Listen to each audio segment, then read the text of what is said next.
Welcome everyone, and welcome back to a brand new year of Let's Show Talk. I hope everything is going well in your lives, and I hope you enjoy.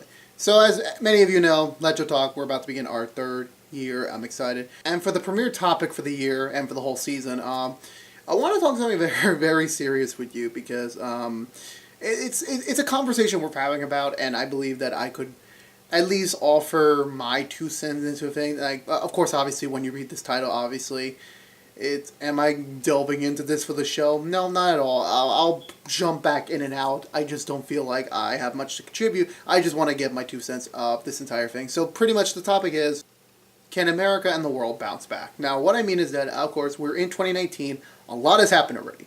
I mean, it's technically when this is going live, it's going at the very end of January.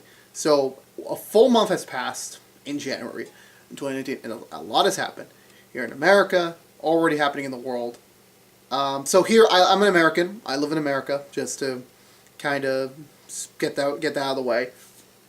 I could easily start about talking about how about Trump, that sort of thing. I'm not gonna. What more can I say? For me personally, I don't think Trump's a good leader. I'm actually shocked he's still keeping our country alive, so to speak. We're not thriving. We're not improving.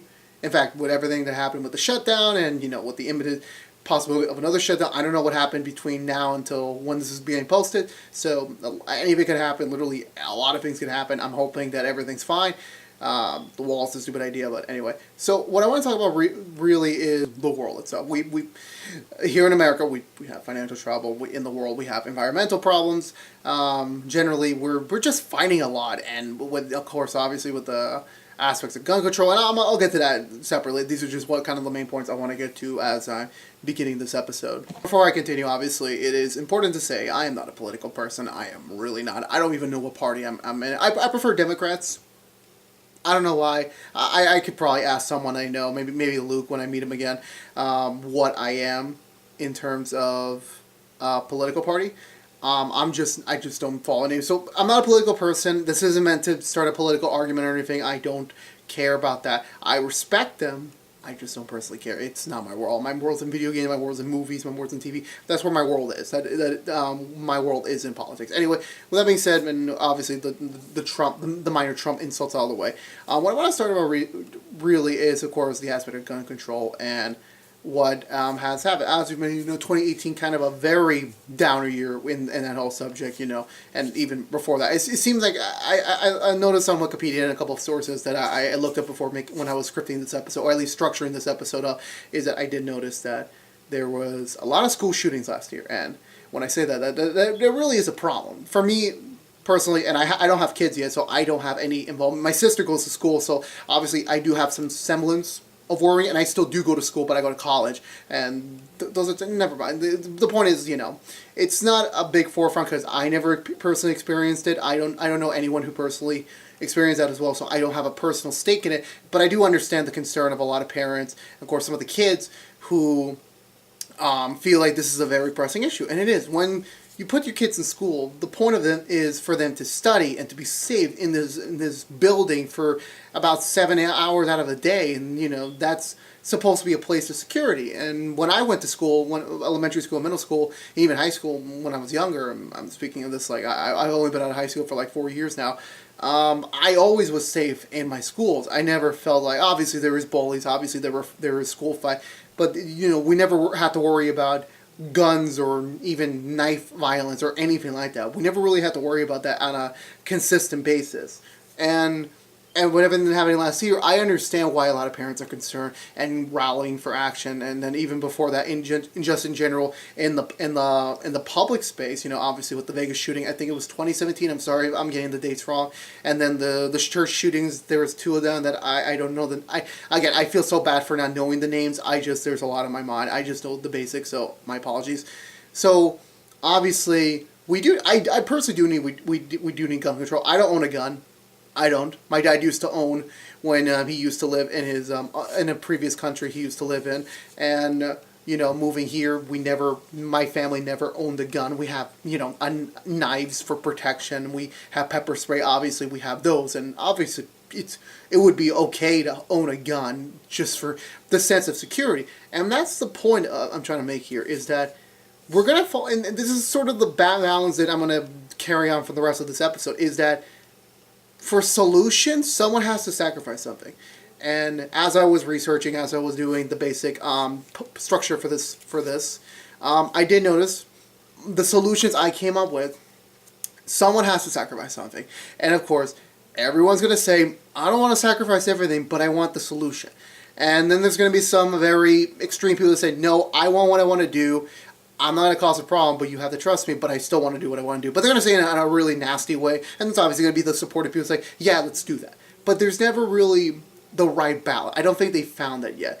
And I don't know how the people in Congress or the government works. I don't know how they would do that. I really don't know. But for gun control, yes, so there should be more restrictions. But the thing is, we don't know. Like, someone could buy a gun 5-10 years ago. They just keep their permits on renewal or however that policy works.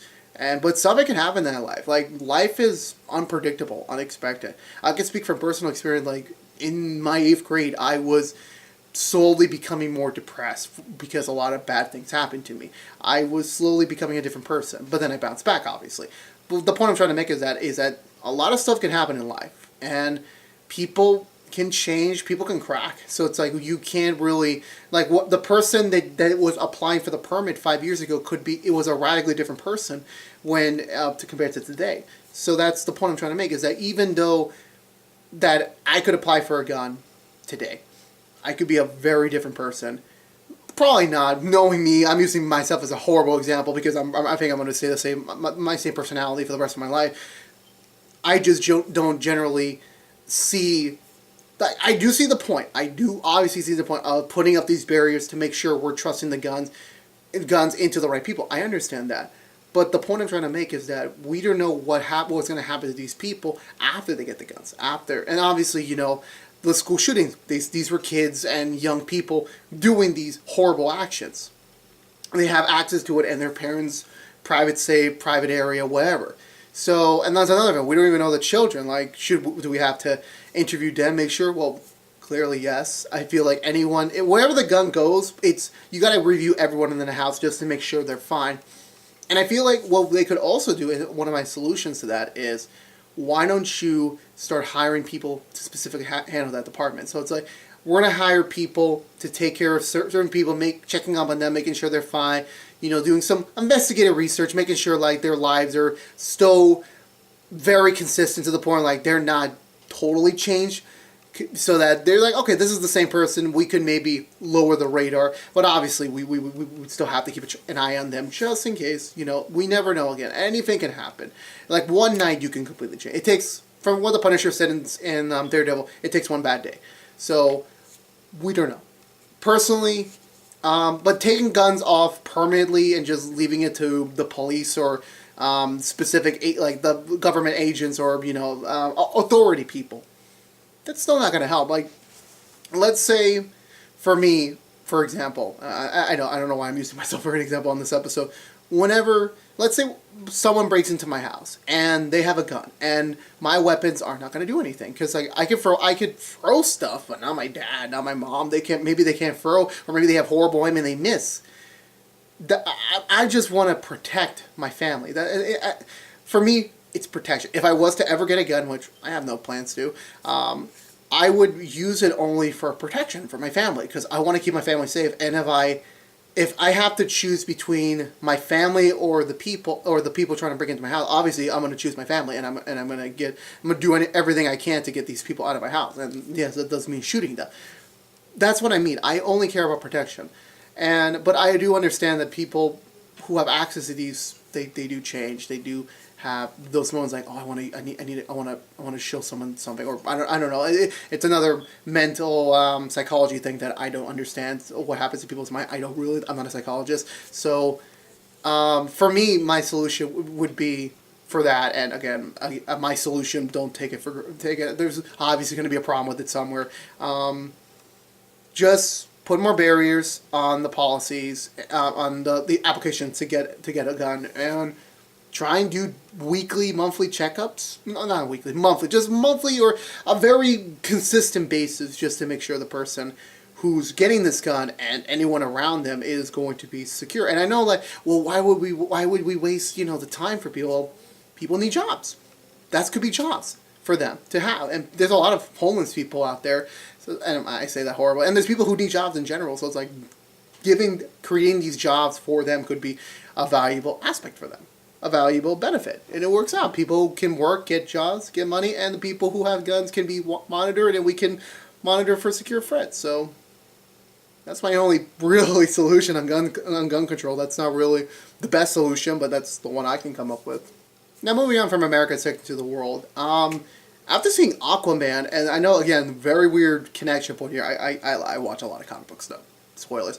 Something I noticed from Aquaman is that I really noticed, like, there's a shit ton of plastic in the ocean.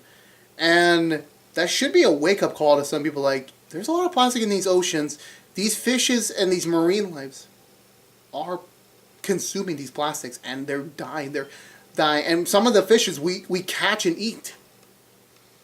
I mean, well, now, of course, again, it's the same thing with the whole sacrifice thing.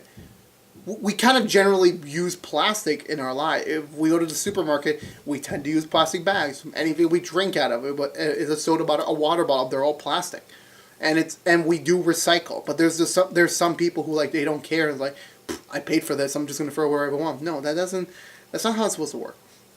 And I remember I saw a lot of images on, like, how clean the earth is, and then how more and more generations, with pollution and before, yes, there's climate change. This, for me, I personally experienced it here in New York, because I remember when I was a kid, the winter time was fully cold. There was snow throughout the entire winter. This winter, there have been a good amount of warm days. It's supposed to be cold. I work at my place of work is a public place, so I see a lot of people. There have been people in December wearing sandals. It is freaking December in New York City. You should be wearing boots, not sandals. And I don't blame them for not wearing boots, because it's not generally that cold. And that was the weird thing. Like, yeah, and then you see Antarctica, you see the polar ice cap. They're melting. But why aren't people waking up? And again, with, like, the environment, like, we are losing a lot of trees. Like, I've noticed so many more, like, comments and, statements from people I generally associate with, or in school and in life in general. They're talking about, like, oh, I want to try and save a tree. I'm like, oh my God, I just realized something. Yeah, we are losing a lot of trees. I just saw a bunch of pictures where it's like this area, a forest was so green, and now it's just, like, brown because we're just seeing the dirt.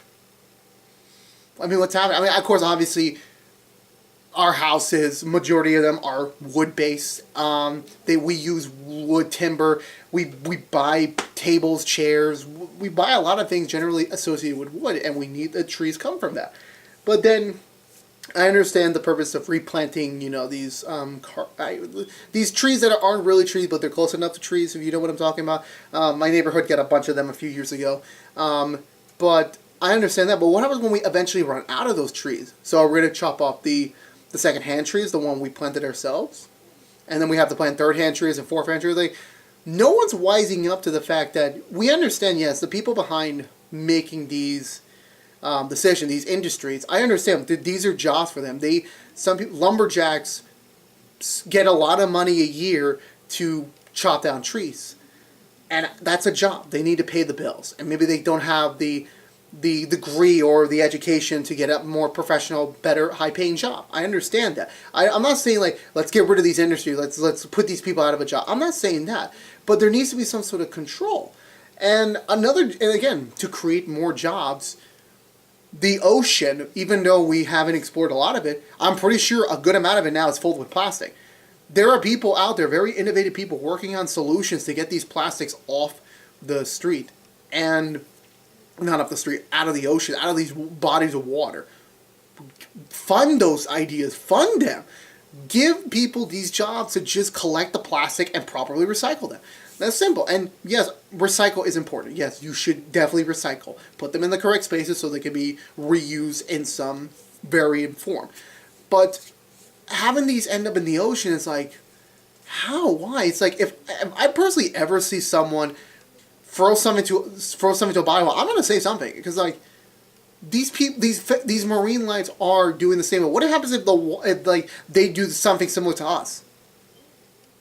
It's not nice, and they don't talk. So it's like they don't generally speak up because they're marine. They don't speak English. They speak a different. I don't know how their form of communication is. I really don't. I know dolphins use sonar or something, but we need to care about more about the environment because I did hear a lot of things. Like even my best friend told me, she said that by 2040 we might not even have an Earth. Like our Earth could be far beyond the point of recovery, and she might have a point. And we're 20, and 2040 sounds like far away. We're 2019. By next year, it'll be 2020, and I'll be 20 years away. And hopefully by that time, I'll be married with kids.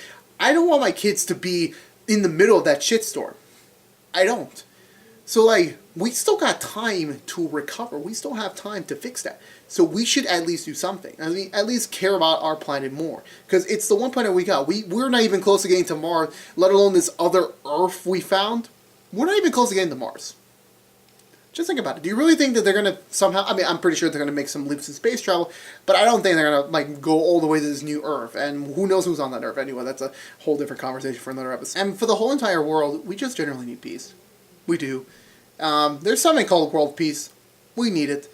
I understand, and this is the thing that I've learned specifically more last year. Everyone's going to have their own opinions.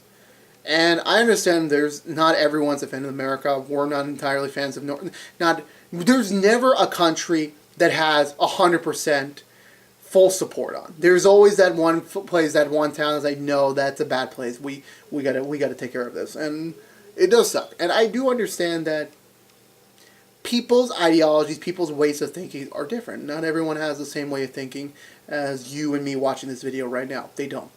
But we shouldn't be creating problems. We shouldn't be, because they're innocent people are getting caught in this, if it's non-violent or violent. And we have to generally focus on the peace. And I'm a peace person. I don't generally like getting into arguments anymore. I don't like getting into fights. I try to stay away. And I may be a hypocrite for doing that, but I'd rather be at peace with the people I'm around than trying to always cause a fight. I don't like fighting. Simple. I don't. So, and, you know, to kind of tangent back to America for a little bit, I do understand kind of like the only one minor agreement I made with Trump. Yes, America, we live in America, so obviously America does come first. But America is not the world. There's a larger world out there with so many other countries. And over the years, seeing Trump doing these stupid things, like the whole wall thing, the whole Russian thing that's going on, you know, I do believe that's true. The evidence is there, just certain people don't want to even admit it. Yeah, the wall thing, all the pressures with all the tariffs and all that going on. Like, generally speaking, not everyone's slowly having a problem with the country, and yes, we are, and they are using Trump as like kind of a scapegoat, making fun of him. And to be completely fair, he deserves it. Have you seen his Twitter? Anyway, enough about Trump. Putting a pin on that. Yeah, world peace. I do realize, yes, the idea of world peace is far-fetched. It is something that could very well may never happen. But is it our duties as people to live a peaceful life? I mean, obviously, life is not peaceful. There's always going to be hardships. There's always going to be something. Regardless, if you're the one doing it, maybe your parents, maybe your friends, you know.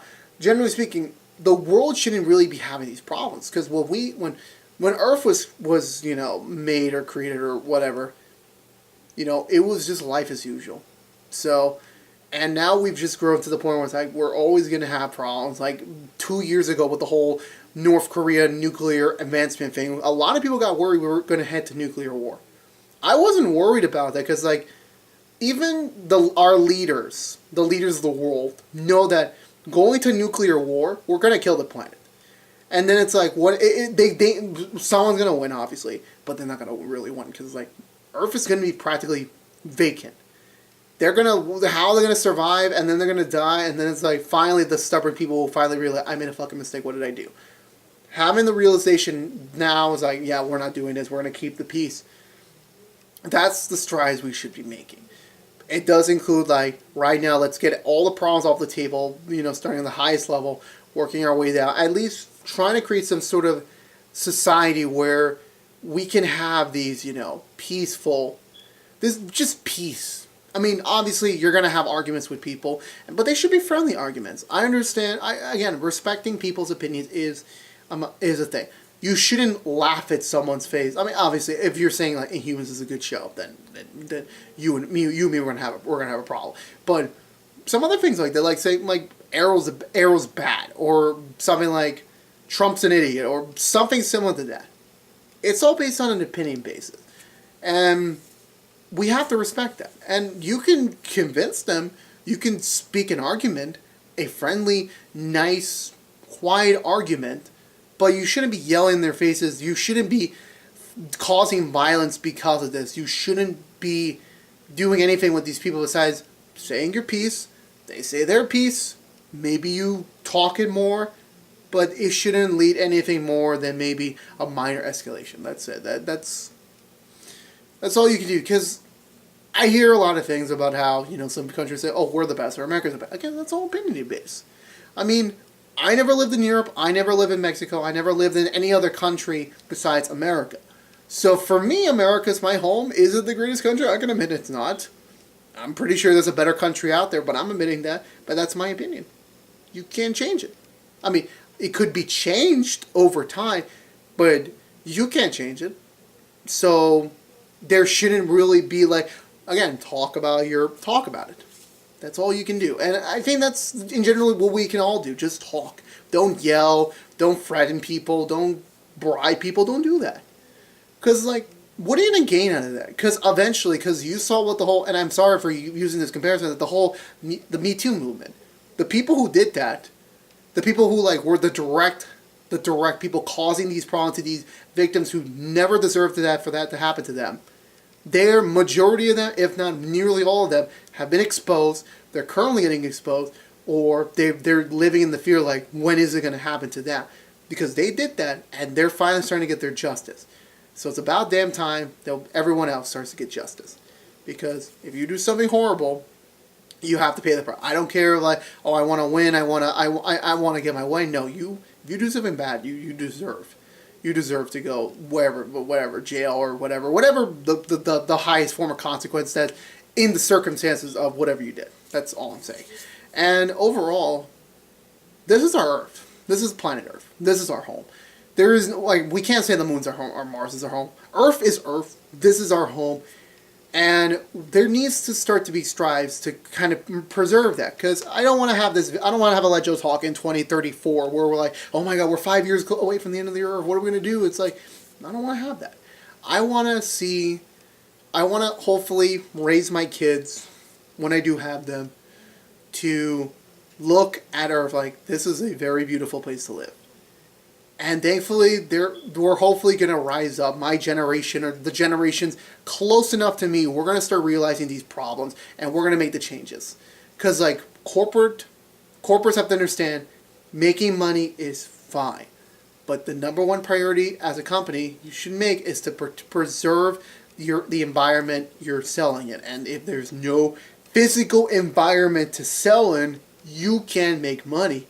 That's the thinking. That's the thinking there. And people who are doing this just because they don't care, you should start to care, because you wouldn't be happy if freaking a dolphin or a shark threw their plastic in your face.